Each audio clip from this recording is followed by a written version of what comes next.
Boa tarde a todos. É com prazer que nós começamos o simpósio hoje. Por que sofremos quedas com maior frequência depois dos 60 anos? Obviamente que isso nos interessa a todos e vamos ter uma abordagem multidisciplinar para ações de prevenção. Primeira coisa que eu gostaria de fazer é chamar à mesa o acadêmico Oswaldo Nascimento e o acadêmico Carlos Mesquita.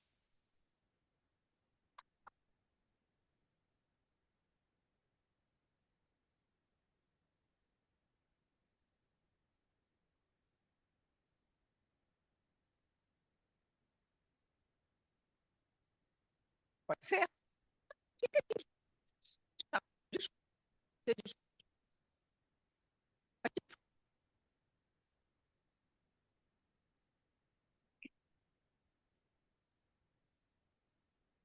Então, eu vou passar a organização do simpósio e o chamamento de cada um dos palestrantes aos nossos organizadores e coordenadores acadêmicos Oswaldo Nascimento e acadêmicos Celso Mesquita, que farão, obviamente, uma saudação à plateia e começarão o simpósio. Por favor. Boa tarde a todos, em particular a nossa presidente, professora acadêmica Eliette Bosquelá, e agradecer pela oportunidade de acatar a nossa solicitação do acadêmico Carlos Mesquita e minha, no sentido de organizarmos um simpósio multidisciplinar. Quer dizer, a multidisciplinaridade fica muito marcada nesse encontro, e é importante que tenhamos eventos como esse, um chamamento de diferentes especialidades para tratar de um assunto de grande importância. Agradeço também ao acadêmico Omar Lupe por todo o suporte que nos deu durante esse período. A bancada acadêmica, meu cumprimento, uma boa tarde, senhoras e senhores, colegas que estão nos prestigiando. Vamos, então, dar início a essa atividade. Eu não sei se tem que fazer alguma observação, tá? Em que nós teremos de importante, para que ninguém caia, 10 minutos de apresentação. E essa apresentação é rápida, porque funciona mais como uma exposição do tema, e depois, então, passamos à discussão com a bancada acadêmica e com os colegas os acadêmicos que estão nos prestigiando online. Vamos iniciar, então, com os aspectos epidemiológicos e consequências das quedas que são mais frequentes a partir dos 60 anos, e nos brindará o acadêmico Maurício Gomes Pereira com a sua apresentação. Ele está em Brasília, não foi possível vir até o Rio de Janeiro, mas, sem dúvida, o brilho será o mesmo de sempre. Maurício.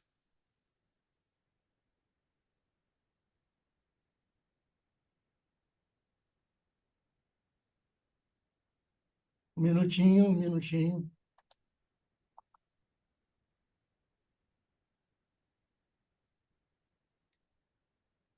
Boa tarde a todos, senhora presidenta, demais membros da mesa, confrades e confreiras, senhores e senhoras. Meu tema é esse aqui, aspectos epidemiológicos.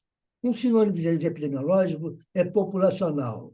Ele complementa as informações clínicas e de área básica, né? E aqui está o sumário do que eu vou falar. Algumas estatísticas, fatores de risco, consequências e reflexões sobre as estatísticas. Não tenho nenhum conflito de interesse no assunto. Esse é um trabalho feito em São Paulo, e um estudo de coorte. Coorte é um grupo de pessoas que se seguem no tempo, e ele tem uma base populacional, quer dizer que ele é representativo da população. E a prevalência é o número de casos existentes. 31% dos idosos disseram ter caído no ano anterior. Então, já tem um fator de risco aí. É cair. E ali está, 11% afirmaram ter sofrido 2 ou mais quedas. Quer dizer, sofrer uma queda já é um fator de risco para sofrer a segunda. E eles fizeram um trabalho bonito e um modelo multivariado, e essas foram as variáveis mais significativas. Vocês vejam, por exemplo, aqui no meio dificuldade das atividades diárias. Se até 3 atividades, o risco é 2,5 vezes maior. Se 4 ou mais, já passa para 3,3. Se tem história de fratura anterior, vai ter outra fratura. Então, é uma maneira da epidemiologia buscar causas, é estudar fatores de risco, né? Pesquisas no país mostraram que o perfil de incidência de queda de idoso na região urbana, né, nas grandes cidades, em especial fraturas de quadril, a próxima é encontrada em países desenvolvidos no mundo ocidental. De modo que eu vou mostrar uns dados aí dos Estados Unidos, porque as estatísticas, em geral, elas são falhas, mas quando você soma as estatísticas, elas formam um perfil, e o perfil dos idosos é mais ou menos igual no mundo ocidental, não no mundo oriental, né? Por exemplo, consultas de emergência em mulheres são quase 3 vezes mais do que os homens.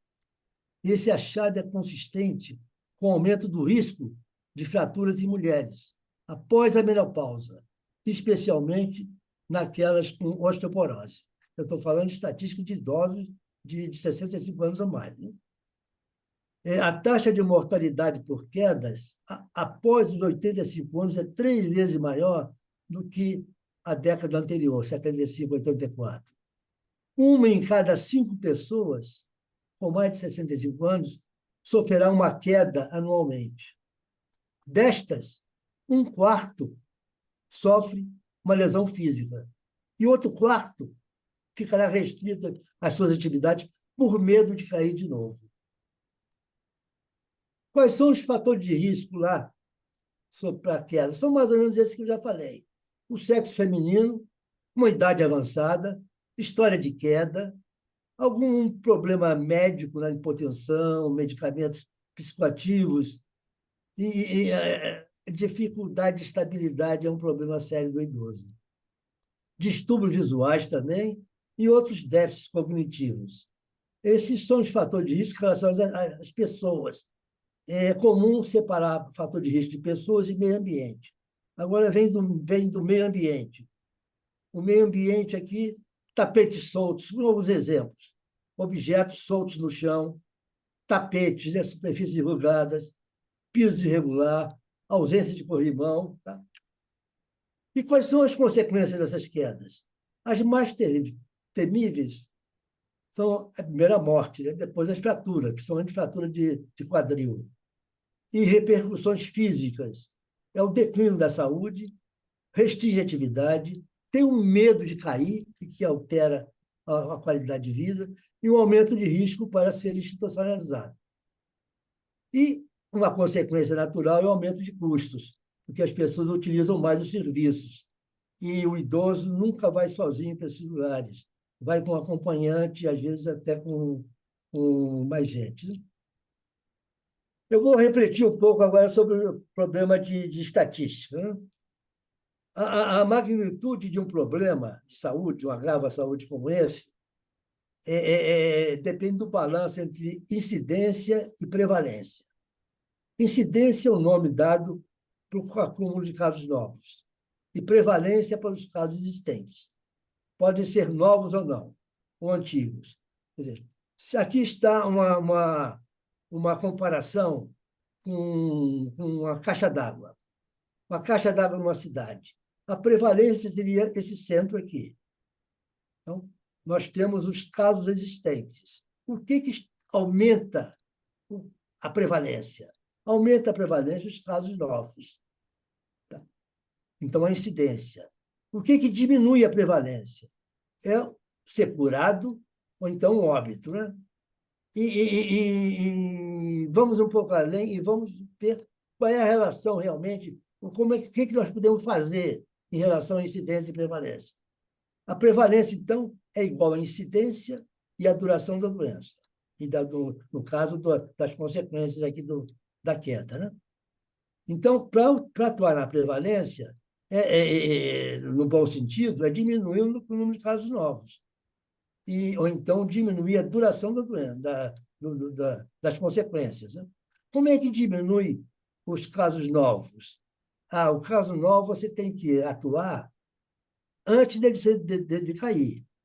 Quer dizer, tem que trabalhar com um fator de risco e fazer programas. Em geral, são programas multifacetários, complexos, e que tem que haver um envolvimento maior da sociedade. Não só a pessoa e a família, mas com instituições apropriadas, né?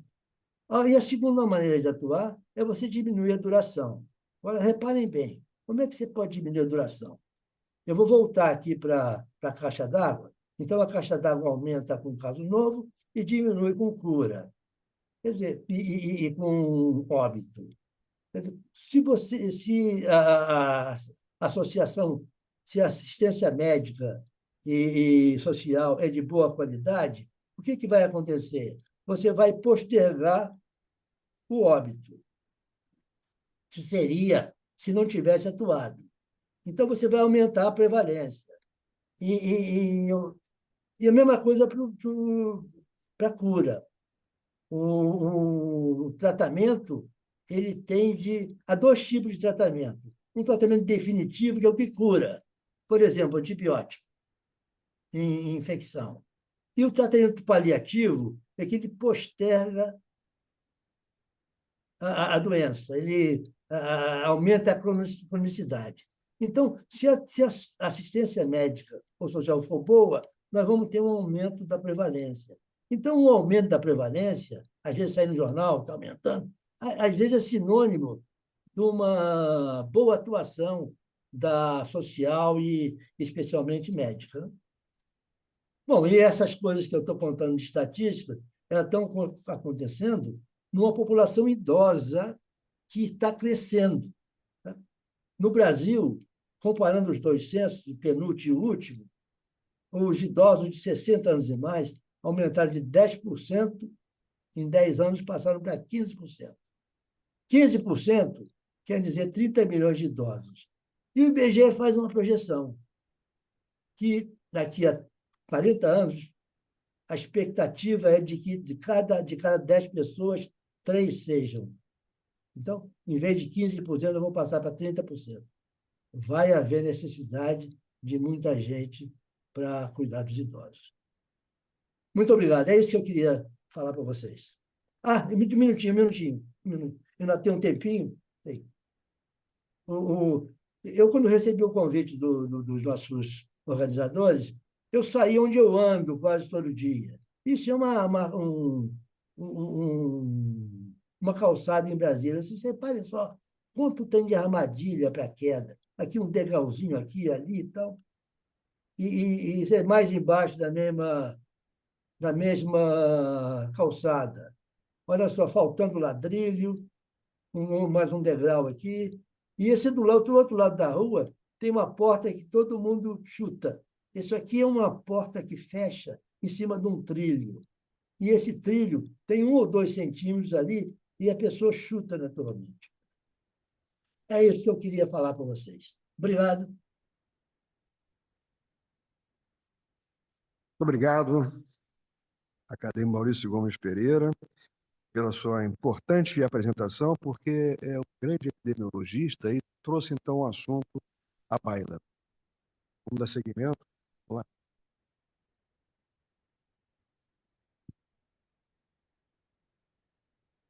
lá. Agora nós vamos ouvir, então, o acadêmico Cláudio Benchimol. Ele está com um substituto que vai...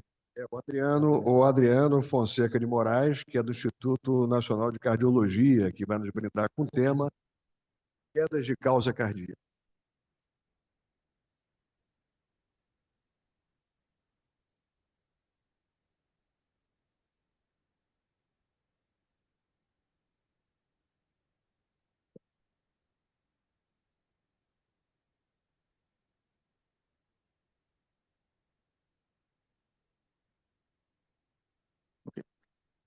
Excelentíssima acadêmica Eliette Busquelar, demais acadêmicos e convidados, boa tarde a todos. É um grande prazer estar aqui substituindo o acadêmico Cláudio Benchimol, com quem trabalho já há 27 anos. E o tema que nos coube foi falar de quedas de causas cardíacas. A queda, como já foi dito, nos idosos, é um evento bem relevante que causa consequências tanto psicológicas como físicas, né? A última edição do Estudo Longitudinal de Saúde dos Idosos Brasileiros revelou que a prevalência de queda na população em áreas urbanas foi de 25%, podendo chegar até a 40% quando observamos acima de 80 anos.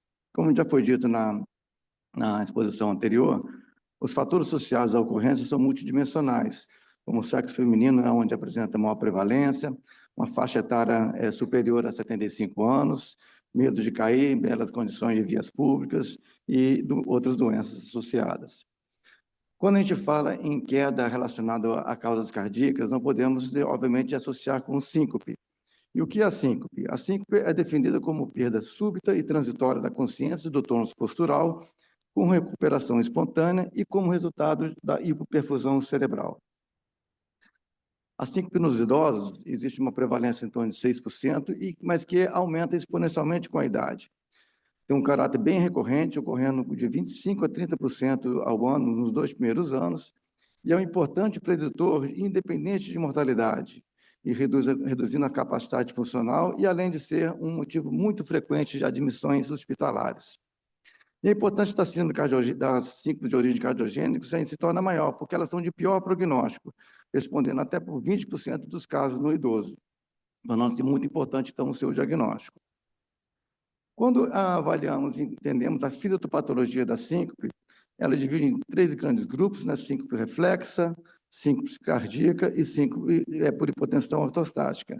A partir daí, existem vários mecanismos, tudo levando à hiperfusão cerebral central, que pode ser tanto por redução da resistência vascular periférica, como redução do débito cardíaco. Óbvio que pacientes cardiopatas, por ação de vasodilatadores, eles podem apresentar hipotensão ortostática por redução da resistência periférica. Ou então, pacientes com síndrome reflexa, seja na forma mista ou na forma cardioinibitória, pode apresentar arritmias, como bradiarritmias. O foco da minha apresentação vai ser nesse subgrupo de síncope cardíaca, avaliando as arritmias e as doenças estruturais cardíacas. Analisando a etiologia da síncope cardíaca, existem algumas características que, quando presentes, conferem classe 1 e nível de evidência C, como probabilidade de ser de etiologia cardíaca síncope. Do ponto de vista de síncope arrítmica, existem algumas alterações eletrocardiográficas que tornam altamente provável a etiologia cardíaca, como a presença de bradicardia sinusal abaixo de 40 batimentos, presença de pausas sinusais acima de 3 segundos em pacientes acordados, graus avançados de bloqueio atrioventricular, seja do 3º grau total ou do 2º grau MOPT 2, presença de bloqueios de ramos alternantes, a presença de arritmias, seja do taquicardia ventricular ou taquicardias supraventriculares, com alta resposta ventricular. E além, obviamente, de pausas associadas à disfunção de dispositivos implantáveis, como os marca-passo e desfibriladores. Além disso, em situações de isquemia miocárdica, independentes da presença ou não de infarto agudo, quando o paciente apresenta síncope, torna muito provável que essa síncope esteja relacionada com essa doença estrutural, né? Com a isquemia miocárdica aguda. Né? Da mesma maneira, quando tem presença de outras doenças estruturais, notadamente estenose aórtica, embolia pulmonar e dissecção. Síncope que acontece nesse contexto é também altamente provável a etiologia cardíaca. Bem, das arritmias, as bradicardias elas são as mais frequentes como causa de síncope de origem arrítmica. Com o envelhecimento, existe degeneração tanto do bloqueio, tanto do nó do AV quanto do nó sinusal, conferindo assim graus variáveis de bloqueio. Aqui em 2 exemplos, existe no primeiro um bloqueio total, que é o bloqueio de 3º grau, onde a atividade elétrica atrial, evidenciada aqui por a letra P, está completamente associada da atividade elétrica ventricular. Dessa forma, o ritmo de base subjacente vai ser uma frequência muito baixa, causando mecanismo de síncope. Aqui, uma outra situação, já um bloqueio do 2º grau do MOPT 2, onde, de maneira súbita, existe um bloqueio total da atividade da condução atrioventricular, gerando também causa de síncope. A pauta sinusal, ela pode vir isoladamente, né, no processo de disfunção do nosso sinusal, ou associado na síndrome taquibrade, onde você tem mecanismos de bradiarritmias e presença de taquiarritmias também. Seguindo, então, as arritmias, as taquicardias, elas, como causa de síncope, elas já são menos frequentes. Vou realçar aqui duas situações e que têm uma importância. A primeira, obviamente, a taquicardia ventricular. Ela, nos idosos, ela está muito mais associada a situações de disfunção ventricular grave, seja em pacientes com as diversas formas de cardiopatia já em fase dilatada, seja até mesmo na doença isquêmica aguda, como o infarto agudo do miocárdio. As arritmias supraventriculares, elas são menos frequentes como causa de síncope. Geralmente isso acontece quando elas se apresentam com uma alta resposta ventricular. A fibrilação atrial, não como causa de síncope, mas é importante o seu diagnóstico nos idosos, uma vez que é uma arritmia altamente prevalente e tem impactos significativos, né, uma vez que ela não diagnosticada, aumentaria o risco de trombose intracardíaca e eventos cerebrovasculares por embolia. Além das arritmias por si, às vezes encontramos algumas outras alterações em que não são causa de síncope, mas sugerem doença estrutural cardíaca, como a presença de bloqueio de ramo esquerdo ou a combinação de bloqueio de ramo direito e bloqueio antero-superior esquerdo. Além dos bloqueios, outras situações que, quando presentes no eletrocardiograma do paciente, são altamente sugestivos de síncope cardíaca.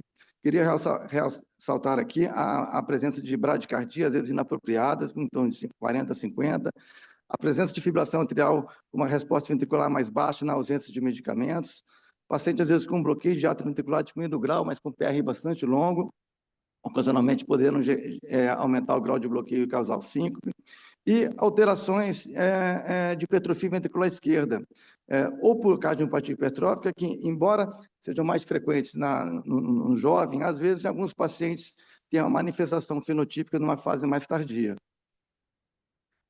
E, obviamente, chegamos na doença cardíaca estrutural, né, como embolia pulmonar, dissecção de aorta, mas uma das mais prevalentes é a estenose aórtica. Ao longo da vida, a partir da sexta e sétima década, principalmente, você tem calcificação dos folhetos aórticos, reduzindo a área de orifício e, obviamente, limitando o débito cardíaco. Por isso, o débito fica fixo, principalmente relacionado ao esforço físico, causando síncope nessa situação.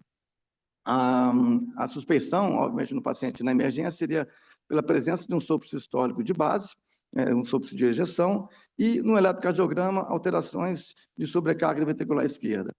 A síncope na estenose aórtica, além relacionada ao esforço, ela pode, às vezes, acontecer independente do esforço, uma vez que o paciente com estenose aórtica grave, existe um risco aumentado de taquicardia ventricular.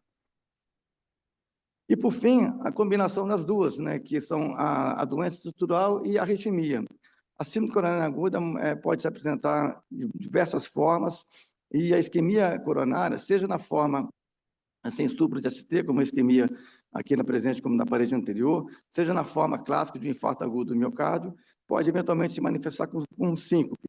E os mecanismos são diversos. Eu posso ter bradiarritmias, bloqueio cardíacos no infarto de parede inferior, eu posso ter taquicardia ventricular na fase aguda, e, de maneira mais rara fenômenos, complicações mecânicas associadas ao infarto.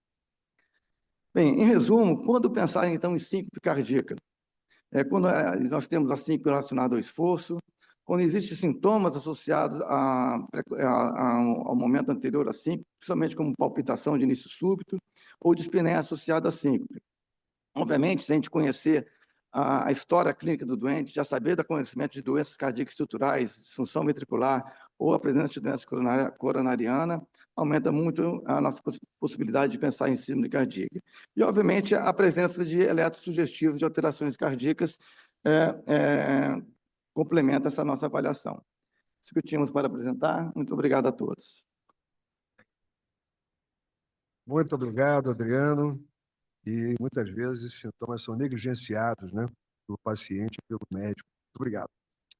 Em seguida, quedas devidas a vertigens. E ninguém melhor para falar sobre esse tema que o acadêmico Jair de Carvalho e Castro, que é uma referência desse segmento. Muito obrigado, Jair.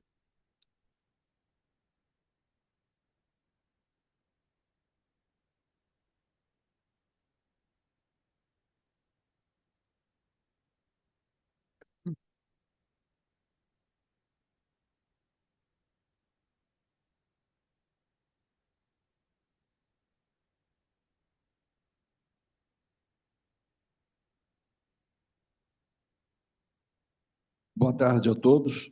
Queria cumprimentar a nossa presidente Eliette Busquelar, presidente, sempre presidente Novelino, os organizadores dessa reunião, o professor Carlos Mesquita, Oswaldo Nascimento e o nosso secretário-geral Omar Lupe. Boa tarde, e vamos falar sobre esse assunto multidisciplinar, que são as vertigens, as quedas.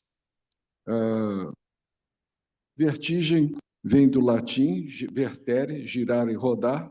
Então, a vertigem é uma sensação de rotação do ambiente ou do próprio paciente, percebida pelo indivíduo, sendo típica de uma lesão vestibular ou do labirinto. Ela pode ser objetiva quando a sensação é de que o mundo está girando, e subjetiva é quando o paciente está girando. As vestibulopatias periféricas são distúrbios decorrentes do comprometimento do sistema vestibular periférico, ou seja, do órgão labiríntico e do nervo vestibular até a entrada do tronco encefálico. Aqui só mostrando a nossa área de atuação no ouvido interno, que são os canais semicirculares, a cóclea e aqui no conduto auditivo interno nós temos 3 nervos, o facial, o vestibular e o coclear. O coclear que vai levar a informação neural até a parte cerebral, onde junto com a parte visual, junto com a parte do encéfalo e os órgãos proprioceptivos vão dar o nosso equilíbrio. Então, o equilíbrio é um banquinho de 3 pernas, onde um é o sistema vestibular, o sistema visual e o sistema cerebral. Esses 3 vão dar a sustentação. Quando um dos 3 não está bom, ou quando 2 não estão adequados, a sensação de vertigem é bastante frequente. Das doenças mais comuns que nós temos em relação ao sistema vestibular, nós temos a vertigem postural paroxística benigna, VPPB, que é conhecida de todos, os distúrbios metabólicos, especialmente metabolismo do açúcar, gorduras e hormônios, a enxaqueca, nós temos um tipo de enxaqueca chamada de migrânia vestibular, que além da cefaleia da tontura, a neurite vestibular, sempre relacionada a um processo infeccioso, e a presbivertigem, que é a síndrome de vertigem do idoso e é associada, na maioria das vezes, à presbiacusia, que é a perda de audição. E o termo genérico que nós usamos para falar sobre distúrbios do equilíbrio, labirintite, não é um termo tecnicamente adequado, que a labirintite se refere a uma infecção do ouvido interno que é extremamente rara e muito difícil de ser controlada. A avaliação e diagnóstico de vertigem é feito pela história clínica para entender o que está acontecendo. Pode ser uma situação aguda ou recorrente, e uma das dificuldades em pronto-socorro é saber como lidar com um paciente vertiginoso, se ele está tendo uma vertigem periférica ou central. A vertigem periférica se caracteriza por ter, na grande maioria das vezes, a presença de nistagmo horizontal ou vertical. Quando o nistagmo é muito irregular, bate para lateral, para cima, para baixo, ele não tem a mesma sequência, pode ter uma chance de ser central. Esses distúrbios vestibulares, na maioria das vezes, são acompanhados de náuseas e vômitos. Sempre fazer o exame físico do paciente, ver se tem alguma infecção ou um curso, se tem alguma infecção no conduto auditivo externo, obstrução na orelha média, e fazer os exames de praxe de coordenação motora. E, se for necessário, nós vamos investigar mais o paciente. Esse primeiro exame aqui é o VERIT, é um exame que a gente faz na clínica, onde nós podemos observar e avaliar a qualidade e a intensidade do nistagmo, e nós vamos precisar também fazer exames de audição, porque nós estamos falando do ouvido interno, ele é composto por dois componentes, os canais semicirculares e a cóclea. Então, esse trabalho em sintonia a gente tem que se estudar. E, dependendo dos casos, a gente pode precisar de exames de imagem também, além dos exames habituais de rotina. A VPPB é a causa assim, importante, mais de 20% dos casos de tontura são decorrentes de VPPB. E se caracteriza por uma tontura rotatória, ele é rápido e desencadeado pela movimentação da cabeça no espaço. O paciente vira para a direita, para a esquerda, para frente ou para trás, ou então ele faz um movimento para abaixar, para amarrar o sapato, ou então pegar alguma coisa na prateleira, vem a tontura marcante, desequilíbrio e bastante assustador para quem tem isso pela primeira vez. E, na grande maioria das vezes, é acompanhado de nistagmo. O diagnóstico é feito colocando o paciente deitado e olhando para os olhos para ver se ele tem nistagmo ou não. E esse tratamento desse distúrbio vestibular é um tratamento mecânico, que são feitos pelas manobras. A manobra mais conhecida é a manobra de Epley, que vai colocar as otocôneas no lugar adequado. Oi.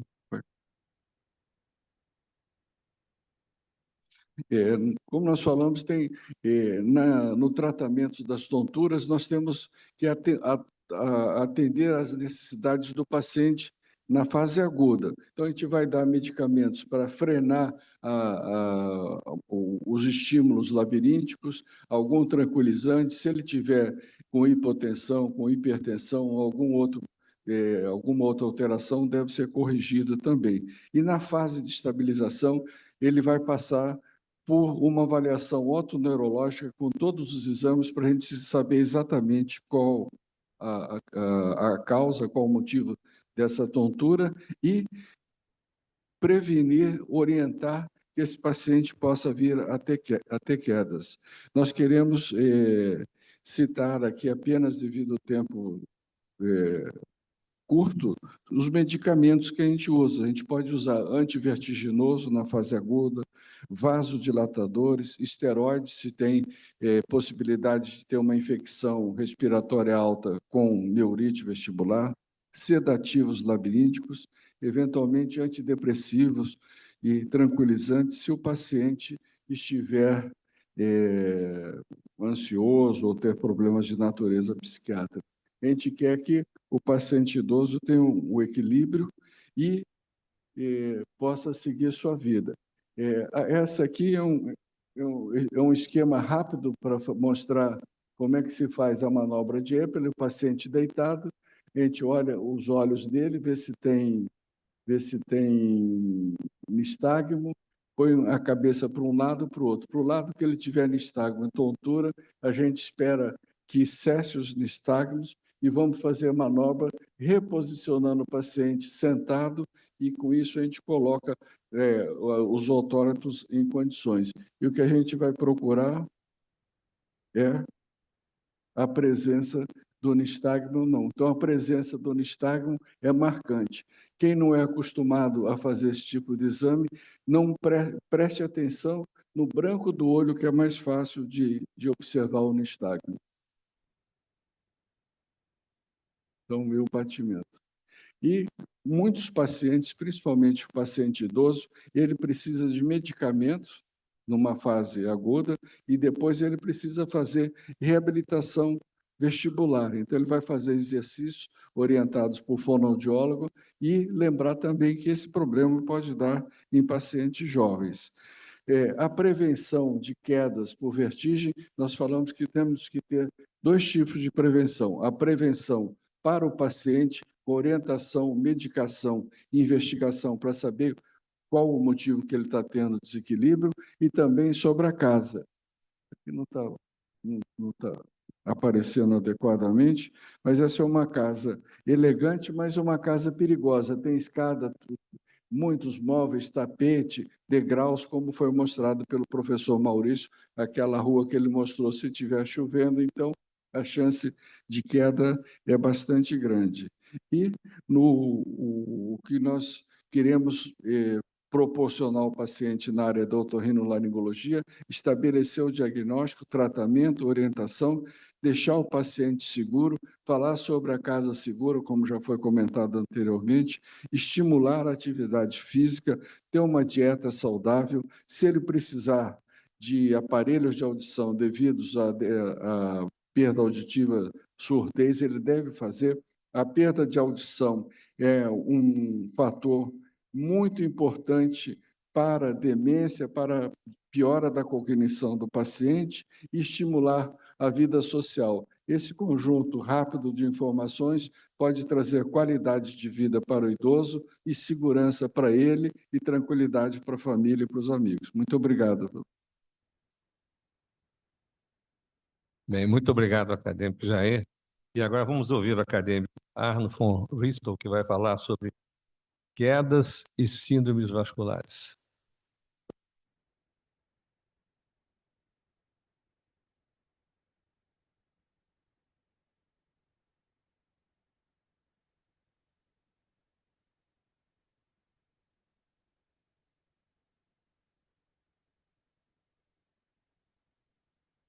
Senhora presidente da academia, acadêmico Eliette Busquelar, excelentíssimos acadêmicos aqui presentes, excelentíssimos convidados. Em primeiro lugar, gostaria de parabenizar os acadêmicos Oswaldo Nascimento e Carlos Mesquita pela organização desse simpósio, que eu considero da maior importância. Por que sofremos quedas com maior frequência depois dos 50 anos? E o que tem o sistema vascular a ver com isso? Eu diria que... Não está passando aqui? Primeiro? Ou não?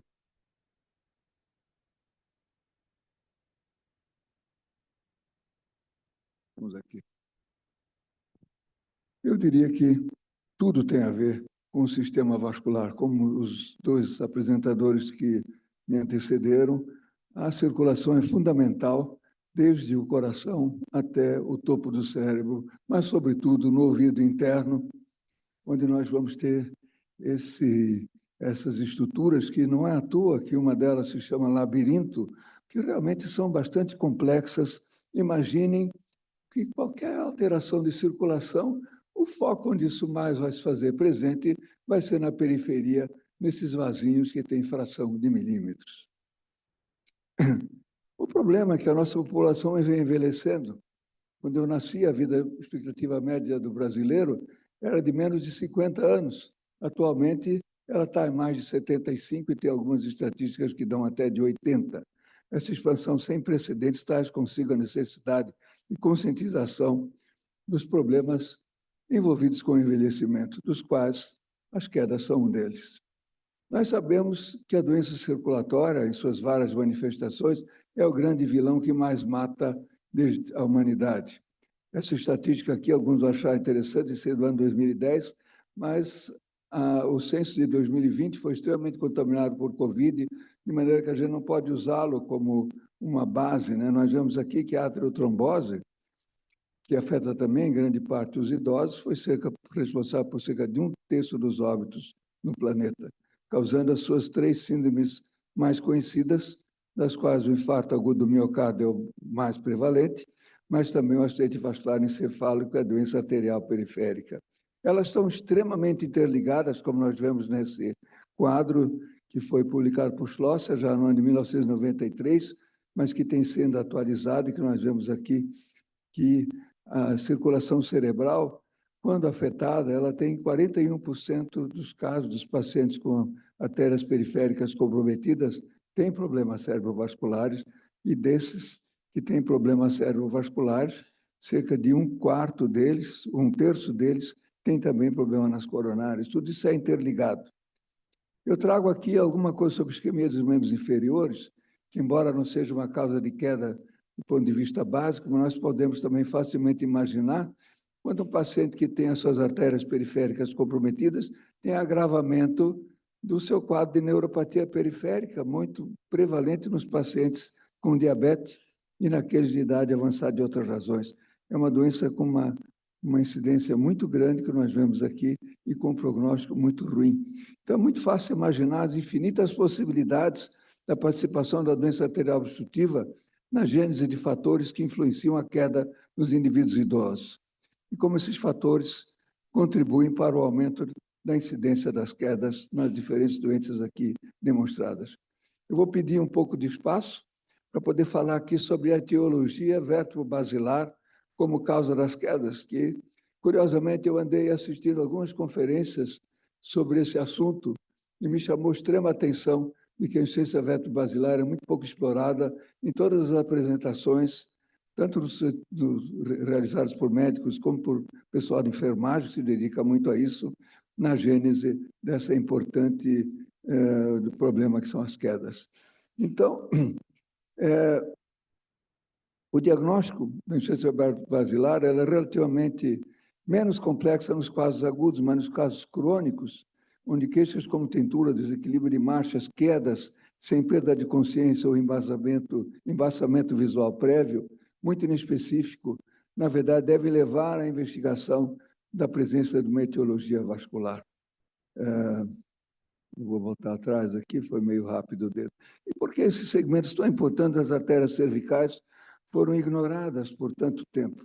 Em grande parte porque essas artérias são muito escondidas. O grande neuropatologista inglês Yates, e aqui certamente o Dr. Basílio está muito feliz com essa citação, ele disse que porque esses vasos são muito escondidos e, na verdade, muitas vezes não eram investigados nos casos de necrópsia. Mas o que ele, nos anos 50, chamou a atenção, hoje em dia, através de um grande esforço que ele fez em diligente investigação pós-mortem, isso pode ser demonstrado em vivo anatomicamente por exames de imagem, dos quais a angiotomografia e fisiologicamente o ecodoppler merecem destaque. Segundo Tull, a história natural da insuficiência vértebro-basilar enfrenta desafios enormes devido à complexidade dessa síndrome. Engloba várias outras síndromes complexas e fragmentadas, que muitas vezes é difícil caracterizar qual delas está presente em cada caso. Muitos mecanismos fisiopatológicos precipitam esses ataques e cada um pode ter um prognóstico diverso. Somente recentemente dispomos de métodos de imagem que podem esclarecer esses fenômenos. Então, aqui estão listados alguns, vários desses já foram citados. A vertigem é o mais comum, mas ela em si só não tem valor como um diagnóstico do insuficiência vértebro-basilar. Se ela ocorre isoladamente, nós temos que procurar outros sintomas dessa síndrome, como, por exemplo, a dipopia, a disfagia, a disartria, entre outros. A distaxia, a ataxia, o desequilíbrio sem relação com vertigem e tontura devem levar à pesquisa da insuficiência vértebro-basilar. E, sobretudo, ataques de queda quase inexplicáveis, sem queda de consciência. Os ataques de queda são muito específicos desse tipo de síndrome.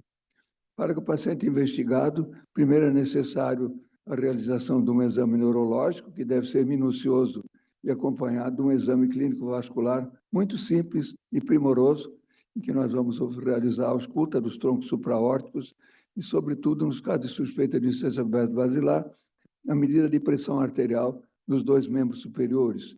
Na investigação pela história, nós vamos procurar os 5 Ds em inglês, que são conhecidos de todos, o A, que é a ataxia, e os 3 Ns, que em inglês a náusea, a parestesia e o nistagmo, também muito citado aqui pelo acadêmico Jair de Castro.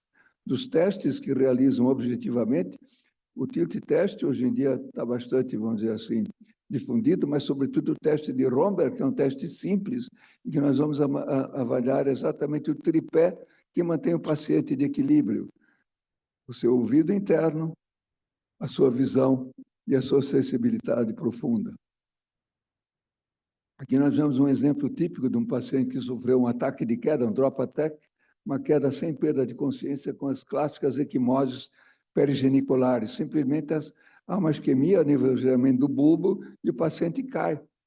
Simplesmente as pernas falham e ele vai fazer essa típica equimose ao nível das rótulas.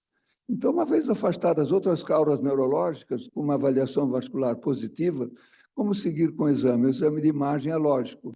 Então, nós vamos mostrar aqui o ecodoppler a cores, é o mais expeditamente disponível. A artéria vertebral pode ser investigada nos seus 4 segmentos, V1, V2, V3 e V4.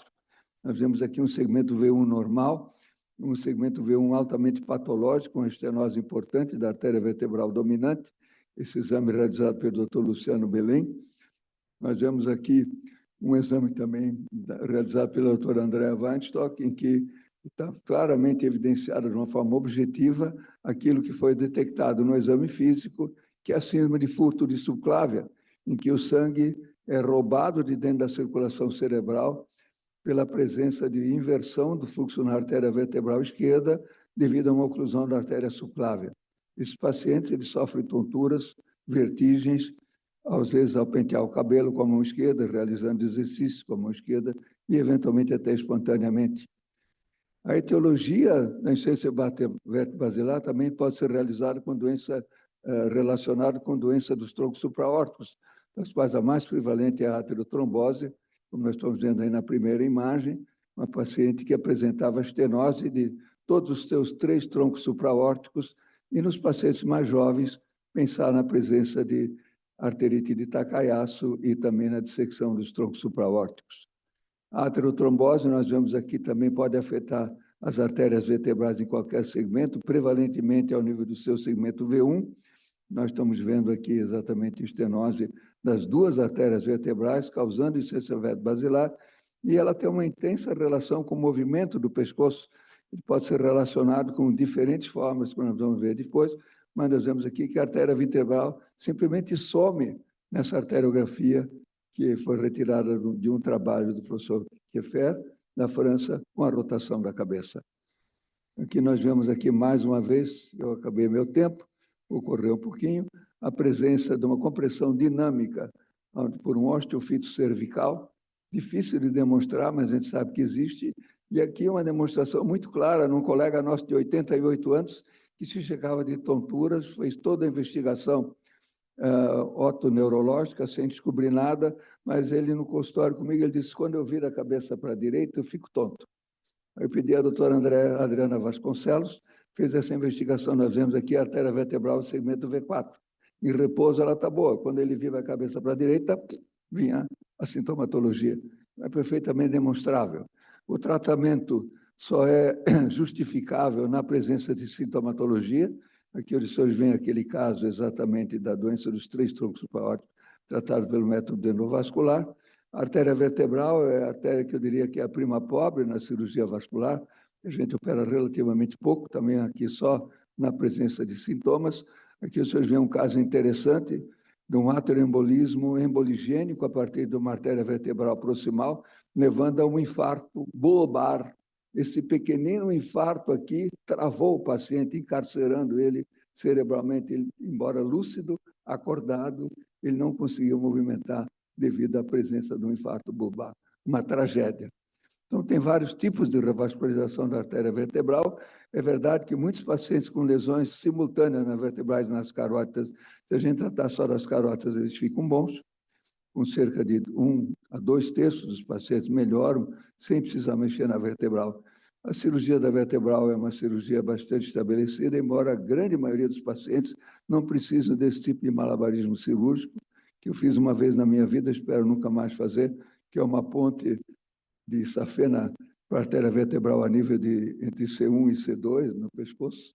O doente ficou bom, era a única artéria que irrigava o cérebro dele depois de alguns anos. A maioria dos casos são feitos por tratamento endovascular, como os senhores estão vendo aqui, com muito sucesso. Eventualmente, há necessidade de tratamento cirúrgico. A nossa casuística no tratamento de pacientes com insuficiência basilar aproxima-se de 3.000 casos, mas os senhores veem que só cerca de 10% ou 8% deles foram tratados para tratamento de insuficiência basilar, né? Sendo que a cirurgia endovascular hoje em dia tem uma forma preponderante, o resultado é muito bom. Os únicos 2 casos de mortalidade que nós tivemos foi que houve necessidade de uma abordagem direta por cirurgia aberta da aorta, com eliminação da sintomatologia ou melhora dessa em praticamente 100% dos casos. Em conclusão, então, toda queda é um risco. A prevenção das quedas deve ser um esforço coletivo, do qual ações dos indivíduos, suas famílias, médicos, equipe médicas e paramédicas têm uma ação conjunta. O maior entrave, todavia, está no tratamento dos pacientes com insuficiência cerebral, não está no tratamento, mas sim no diagnóstico. Muito obrigado. Muito obrigado, acadêmico Arno von Ristow. Nesse bloco, com apresentações brilhantes, vamos então encerrar esse segmento com a apresentação do professor Antônio Cláudio Nóbrega, que é reitor da Universidade Federal Fluminense e é um dos grandes especialistas em sistema nervoso autonômico. E ele vai nos falar quedas e avaliação autonômica. Antônio, por favor. Muito obrigado, professor Oswaldo. Quero agradecer o convite a participar desse simpósio, agradecer a minha amiga presidente Eliette Busquelat. Vamos guardar o Genilson, me dá aqui a passar. Cabe a mim abordar a questão da avaliação autonômica como um mecanismo de queda.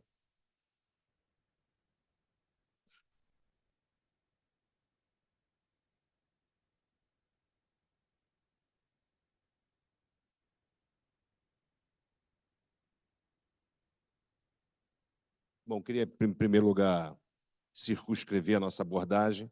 Vamos tratar aqui da disfunção autonômica crônica que acompanha o envelhecimento, não vamos tratar de eventos agudos de disfunção autonômica, e tratar da disfunção autonômica primária, aquela que não depende, não é consequência de outros fatores, como diabetes, de forma que nós estamos tratando aqui do processo que ocorre com o envelhecimento. Como nós sabemos, o sistema nervoso autônomo ele pode envolver todos os sistemas do organismo, portanto, muitas vezes produzem sintomas imprecisos e insidiosos, difíceis de definir, como mal-estar, dificuldade para respirar, dificuldade para pós-prandial, portanto, sintomas um tanto quanto indefinidos, mas também existe uma expressão mais dramática da disfunção autonômica, que é a síncope, como já abordado em apresentações anteriores. E a síncope é, sem dúvida nenhuma, um desafio clínico, porque pode ser, por um lado, algo absolutamente benigno e fugaz ou indicador de algo mais grave. Vou abordar aqui, então, um perfil no tilt test, numa forma de abordagem específica, que é o teste de inclinação, e apresentar alguns dados, talvez, com alguma novidade aqui sobre a avaliação autonômica cardiovascular da nossa experiência. Então, como todos nós sabemos, o sistema nervoso autônomo ele inerva todos os órgãos, todos os sistemas do organismo, através dos seus ramos simpático e parasimpático, portanto, sintomas geniturinário, gastrointestinal, cardiovascular, pulmonares são consequências naturais da disfunção crônica do sistema nervoso autônomo. E, naturalmente, a disfunção do sistema barorreflexo, que controla a pressão arterial, leva à hipoperfusão cerebral e à consequência síncope. Lembrando, ou chamando a atenção mais uma vez, de que a síncope ela é extremamente prevalente, particularmente após 60, 70 anos, quer dizer, mais de 20 ou 30, em algumas estatísticas, 40% de pessoas acima de 80 anos têm pelo menos um episódio ao ano.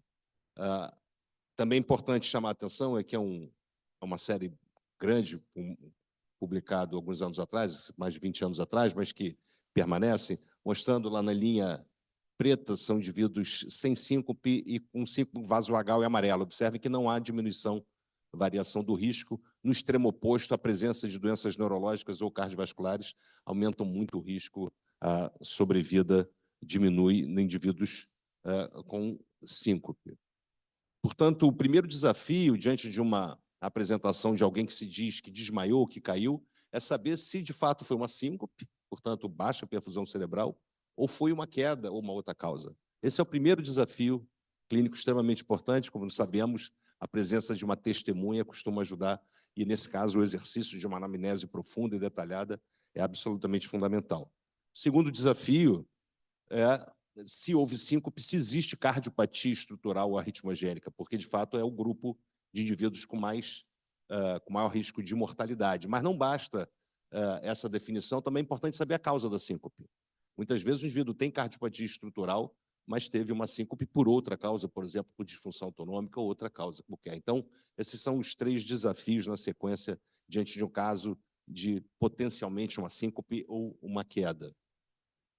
O tilt test é o teste padrão por essa investigação, ou uma das abordagens, uma vez que simula o estresse ortostático. Então, é basicamente uma mudança postural monitorada, passiva, e esse estresse ortostático produz naturalmente diminuição do retorno venoso e tendência a baixa perfusão cerebral se o indivíduo não tiver um sistema barorreflexo adequado.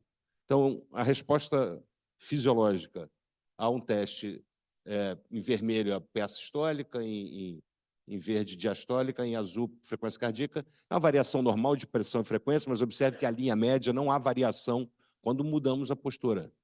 Se o barorreflexo estiver íntegro, faz vasoconstrição, aumenta o débito cardíaco, aumenta a frequência cardíaca e a pressão arterial não varia.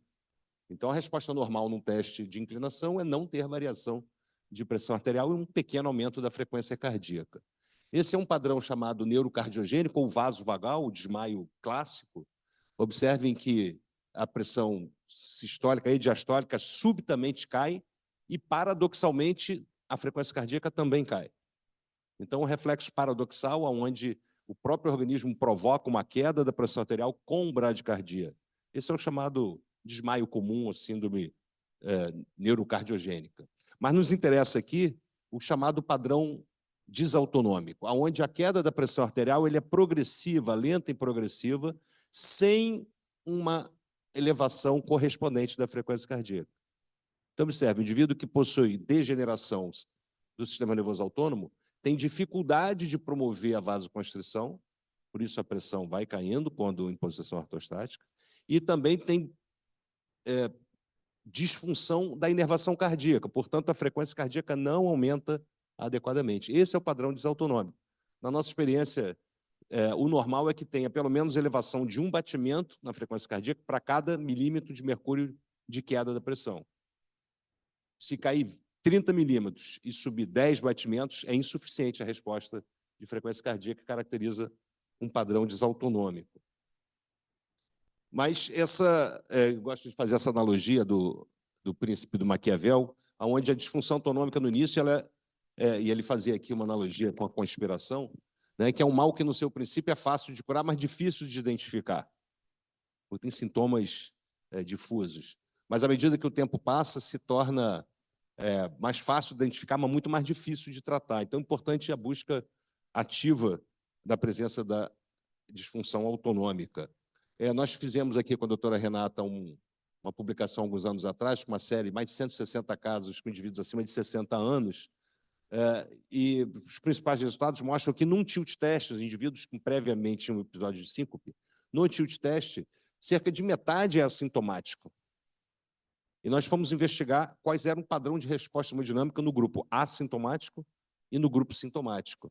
Observem que no grupo que durante o teste teve síncope durante o teste, grande parte deles tem um padrão neurocardiogênico.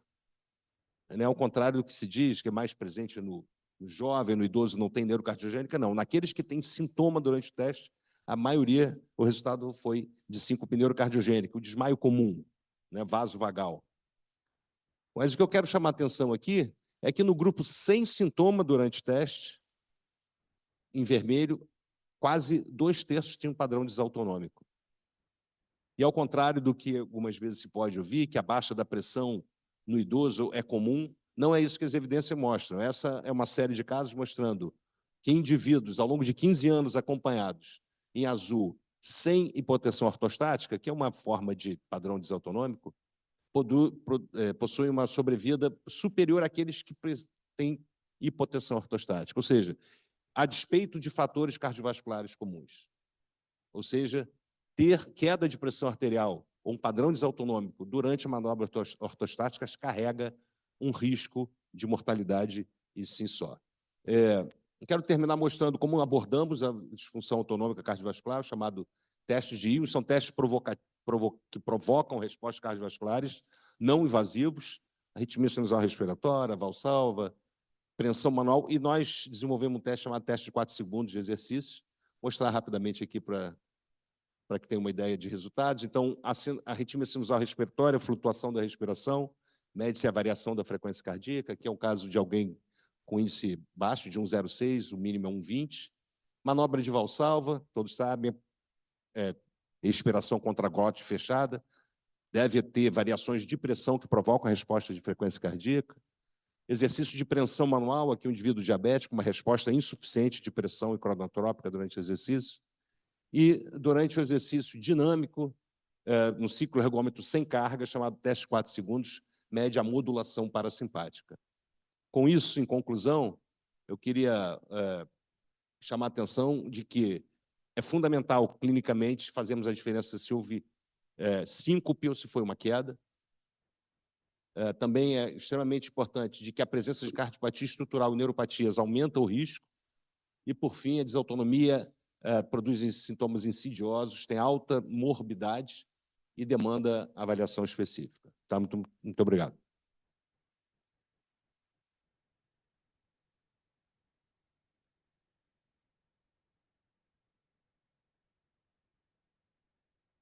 Muito obrigada, reitor. Eu aproveito agora para chamar para o debate os acadêmicos Eduardo Lopes Ponte, por favor, José Carlos do Vale e Maurício Yunes Ibrahim. Desculpe, acadêmico Omar da Rosa Santos. Desculpe, professor Omar.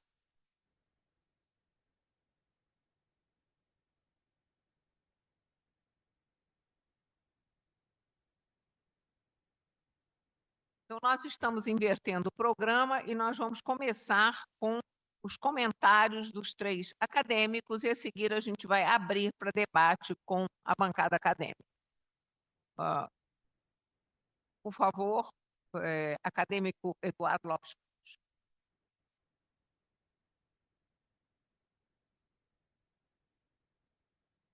Boa tarde a todos. Antes de fazer qualquer comentário, eu gostaria de agradecer a excelentíssima presidente dessa casa, professora acadêmica Eliette Busquelar, e aos organizadores, acadêmico Oswaldo Nascimento e Carlos Mesquita, pelo convite honroso para estar aqui essa tarde. Não me cabe fazer nenhuma palestra, até porque eu não poderia fazer melhor do que os que aqui fizeram. Mas eu vou tentar fazer alguns comentários do que eu vejo na prática diária como clínico. E uma das coisas que me chama atenção e que eu acho que tem que ser reforçado, especialmente em pacientes, obviamente, mais idosos, como é o tema aqui, é a questão da hidratação. Com frequência, a gente vê indivíduos idosos pouco hidratados. Não é uma coisa, especialmente aqueles que têm, eventualmente, acompanhantes, cuidadores, que, eventualmente, relaxam um pouco na atenção no que se refere à hidratação do indivíduo doente. Não é uma coisa difícil da gente monitorar no dia a dia, dentro de casa, basta tentar olhar um pouquinho qual é a cor da urina. Se a urina estiver muito amarelada, muito dourada, esse indivíduo provavelmente está hipoidratado. A gente aumentar a hidratação, que nem sempre é fácil, porque muitas vezes o próprio indivíduo reage, não quer, acha que está tomando líquido demais, etc., que é uma coisa importante, mas eu acho que é uma coisa muito importante nessa situação. Outra é o uso de medicamentos, especialmente psicotrópicos. Não é raro a gente ver, é muito comum, aliás, a gente vê esses indivíduos tomando remédio para dormir, remédio porque está ansioso ou deprimido, e isso, muitas vezes, o somatório desses medicamentos ou a dose eventual, que pode estar um tanto exagerada nesses doentes, é uma coisa que pode levar à queda, principalmente dentro de casa. Eu tenho visto muito doente que cai dentro de casa. Não é uma coisa, não é só na rua, porque o calçamento está defeituoso ou qualquer coisa, não. Cai dentro de casa, porque, como já mencionaram aqui, a casa segura, que é o tapete, etc., mas principalmente aquele doente, aquele indivíduo que está ou um pouco hidratado, ou está tomando remédio para dormir, ou remédio para ansiedade, depressão em excesso. Uma outra coisa que eu vejo também, principalmente de doentes diabéticos, em que ele perde um pouco a sensibilidade dos membros inferiores. Então, neuropatia diabética, neuropatia periférica é outra causa importante. E tem um outro fator que eu acredito que vale a pena mencionar, que é a teimosia do indivíduo. Muitas vezes esses indivíduos não aceitam as suas deficiências, e é difícil, eu entendo isso. Eu acho que eu talvez tivesse também uma certa teimosia em aceitar que a gente está ficando, perdendo um pouco da nossa capacidade de ter uma vida adequada. Uma coisa que me chama muita atenção foi esse debate entre os candidatos à presidência dos Estados Unidos, em que nós vimos um candidato, francamente, sem nenhuma condição de seguir, e ele está reagindo, ele está se recusando a ter seu nome retirado, etc., mostrando que isso é uma coisa que acontece comumente. Então, o que eu acho é que a gente tem que conversar muito com os familiares, conversar e tentar ensinar os cuidadores como é que a gente deve atuar nisso e tentar, sempre que possível, convencer o indivíduo que ele realmente está precisando de um certo cuidado. E, principalmente, prestar atenção muito na hidratação. Obrigado.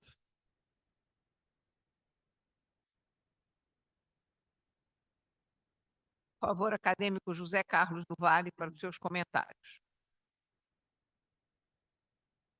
Senhora presidente Eliete Pusquelá, senhores organizadores Carlos Celso Mesquita e Oswaldo Nascimento, pesados colegas, bancada acadêmica. Nós tivemos uma excelente tarde aqui com apresentações maravilhosas. Essa proposta do organizador Oswaldo Nascimento e do Carlos Mesquita de fazerem apresentações de 10 minutos curtas, eu achei excelente. Aprende-se muito mais. Eu não vou comentar as diferentes palestras, mas, de certa forma, num tom jocoso, eu vou dizer que eu sou um bom exemplo de paciente idoso e quedas. Tenho 84 anos. Cansei de cair. A primeira grande queda da minha vida, eu estava passeando no calçadão da Vieira Soto, na altura do Arpoador, quando eu enfiei o meu pé num buraco no calçadão e era um declive, eu fui lançado para frente e, para não bater com o rosto no chão, eu apoiei toda a queda nos meus braços e tive uma lesão no ombro direito e fraturei um dente. Aquilo passou, eu coloquei gelo no meu ombro e, da outra feita, outra queda, eu estava dentro de uma lancha em Angra dos Reis, conversando com o dono da lancha, e o marinheiro pegou de mau jeito uma onda que me jogou para o alto e eu bati com o mesmo ombro que eu havia me acidentado no costado da lancha. Resultou numa rotura completa do manguito rotador. Eu fui submetido a uma cirurgia, uma videoartroscopia de 8 horas de duração, conduzida pelo meu especial amigo Carlos Mesquita e o seu especialista em ombro. Fiquei 3 meses com o braço imobilizado. Foi uma das piores experiências da minha vida. Mas as minhas quedas não ficaram por aí, não. Eu, certa noite, ao me levantar para ir ao banheiro, eu tive uma tonteira e bati com as costelas na borda do vaso sanitário e fraturei 2 costelas. Experiência terrível. Eu fiquei caído, tive que me arrastar até a cama e de lá peguei meu telefone e pedi socorro ao zelador, que tem a chave da minha casa, porque eu moro sozinho, e ele foi lá me socorrer. Uma dor atroz, eu fiquei 2 dias internado e, com o tempo, aquilo cedeu. Continuaram as minhas quedas. Também de madrugada, eu me dirigia à cozinha para beber água, também fiquei tonto, caí, puxei a garrafa de água no momento que eu caí, ela se espatifou no chão em milhares de pedaços, eu fiquei molhado, caído, tonto, em cima de uma quantidade enorme de cacos de vidro. Foi com muito sacrifício que eu saí arrastando até a cama e novamente pedi socorro. Como se não bastasse, aconteceu um outro episódio. Eu estava numa clínica de ultrassonografia, aguardando a ser chamado, e eu perguntei à menina lá, onde é que tem um bebedouro aqui que eu queria beber água? Ah, tem aqui, logo aqui na esquina, o senhor faz a curva ali que tem o bebedouro. Eu me levantei e fui lá. No momento que eu estava servindo a água, eu tive um apagão súbito, não tive nenhum pródromo, simplesmente eu apaguei e bati com a cabeça na parede. Ainda bem que era uma parede de madeira e o trauma foi diminuto. E eu fiquei ali arriado e as pessoas correram, me socorreram. Eu não entendi o que tinha acontecido comigo. Me recuperei e eu fiz um teste eu mesmo de hipotensão postural que foi positivo. Eu deitado, a pressão estava lá 14/8, eu ficava sentado, ela caía para 10, uma queda súbita.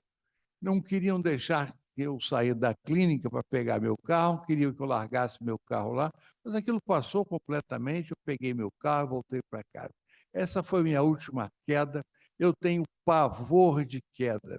Por isso que eu acho que esse seminário é muito ilustrativo, e eu sou o protótipo do bom exemplo de várias quedas. Aos 84 anos, eu caí mais do que devia. Tenho pavor disso. Espero ser mais cuidadoso e que não tome mais um tombo, que acho que já basta. Muito obrigado.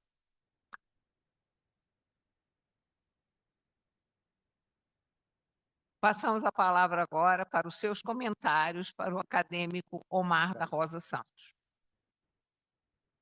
Quedas horrorosas.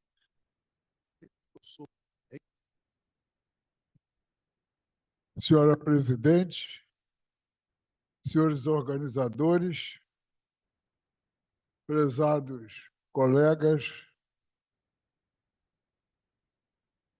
eu escrevi ultimamente um texto chamado O Criador Joga Dados. Dentro dele está um artigo dizendo eu fui quase.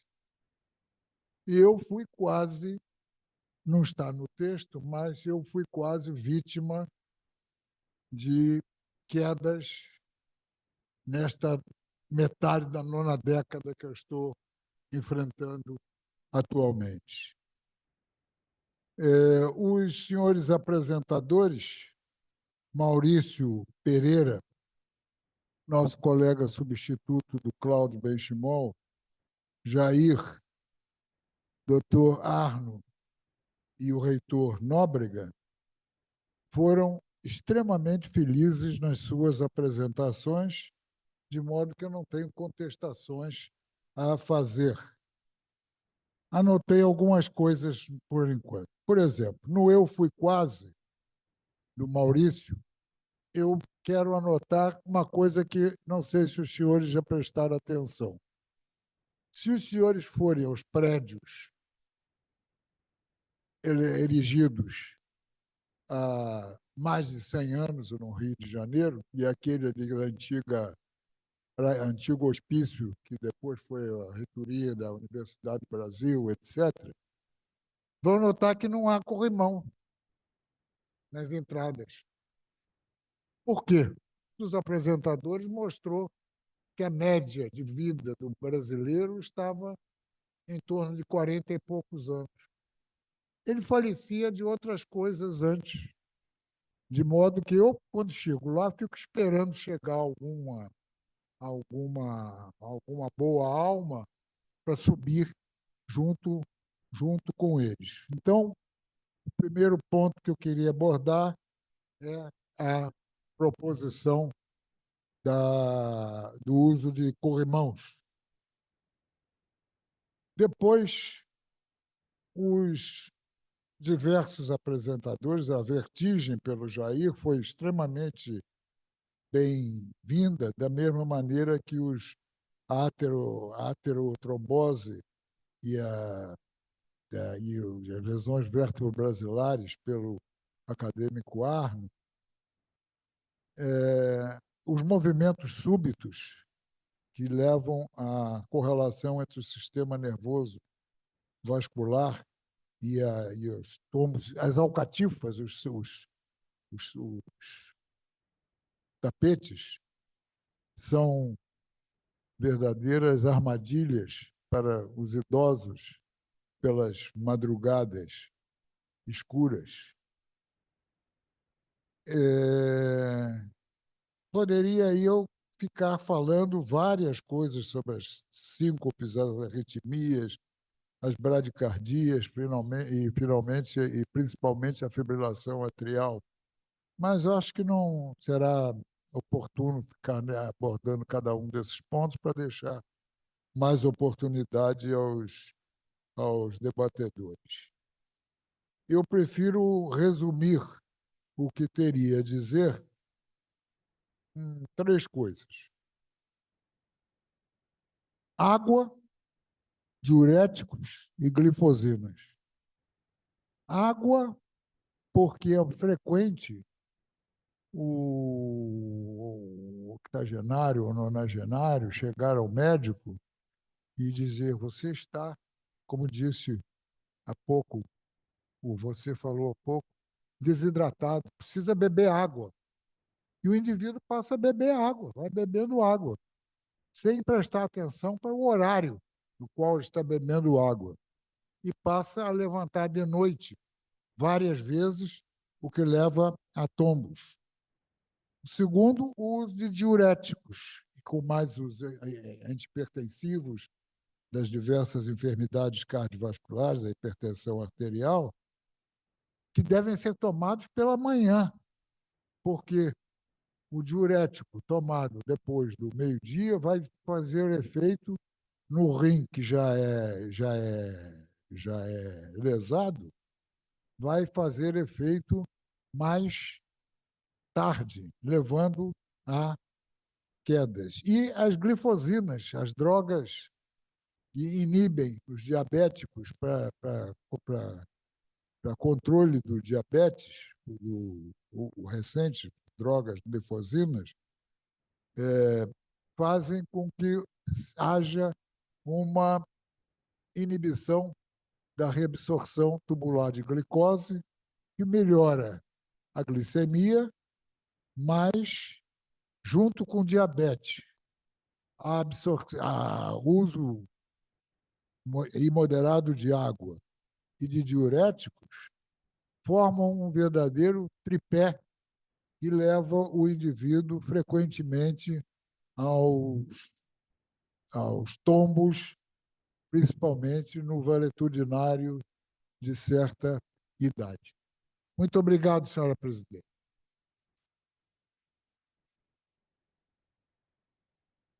A academia agradece os nossos comentaristas e agora nós passamos a palavra para a bancada acadêmica. Alguém gostaria de comentar? Acadêmico Gerson Canedo de Magalhães.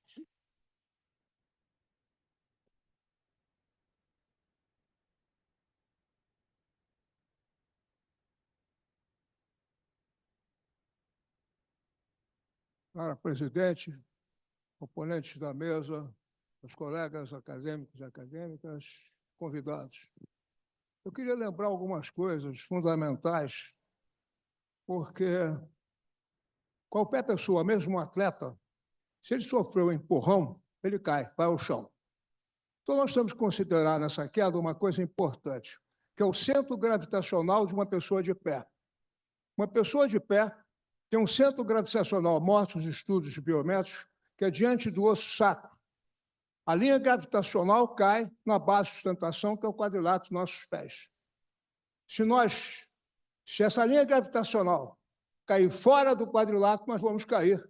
Não tem a menor dúvida disso. Isso é um problema físico que está resolvido dessa maneira.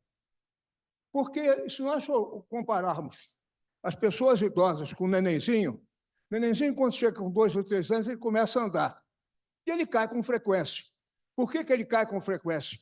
Porque as conexões vestibulares, as conexões proprioceptivas, as conexões auditivas, as conexões ópticas, não estão funcionando ainda. Quando ele chega a uma determinada idade, aquilo começa a degenerar e ele cai com frequência. Então, isso que acontece. Cai com tanto mais frequência quanto mais degeneração houver. E se a gente conseguir, a gente pode medir em clínica isso de algumas maneiras.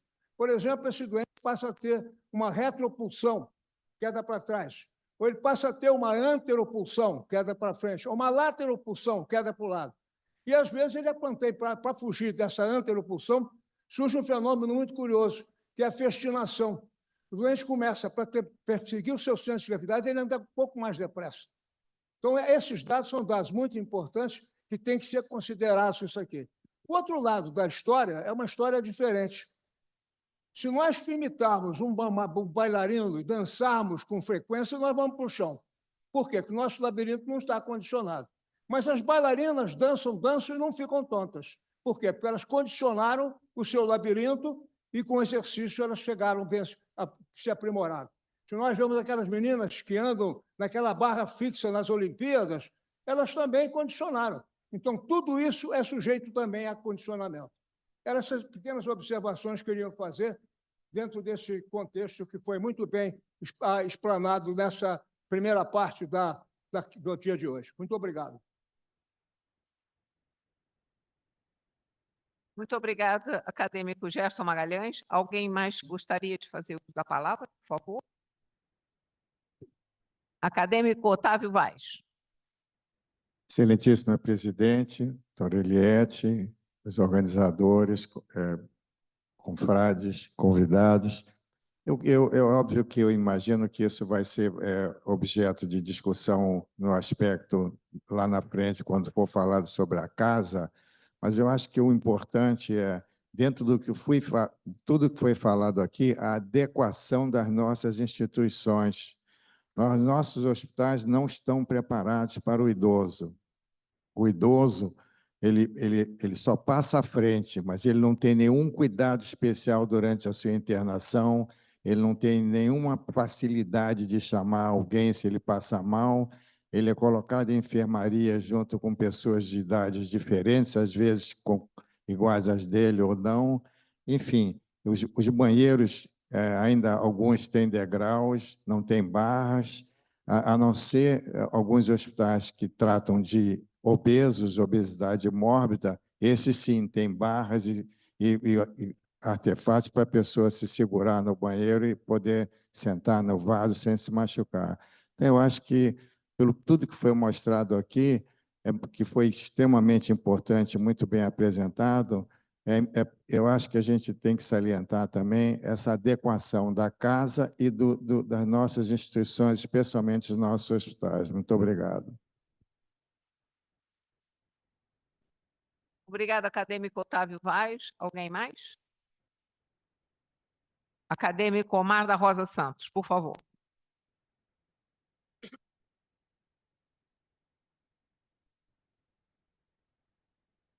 Não se trata, senhora presidente, de mais uma arenga. É apenas para endereçar à senhora as escusas pelo fato de o acadêmico Maurício Ibrahim, que estaria nesse lugar hoje, ele está em Petrópolis, que é a cidade natal dele, cuidando das ocorrências com a reinauguração do Quitandinha e do Lago Quitandinha, que receberá, creio eu, acho que já está até avançado isso, o nome de Peter Medawar, que foi o Prêmio Nobel brasileiro. Obrigado. O senhor o substituiu brilhantemente, acadêmico Omar, sem problema nenhum.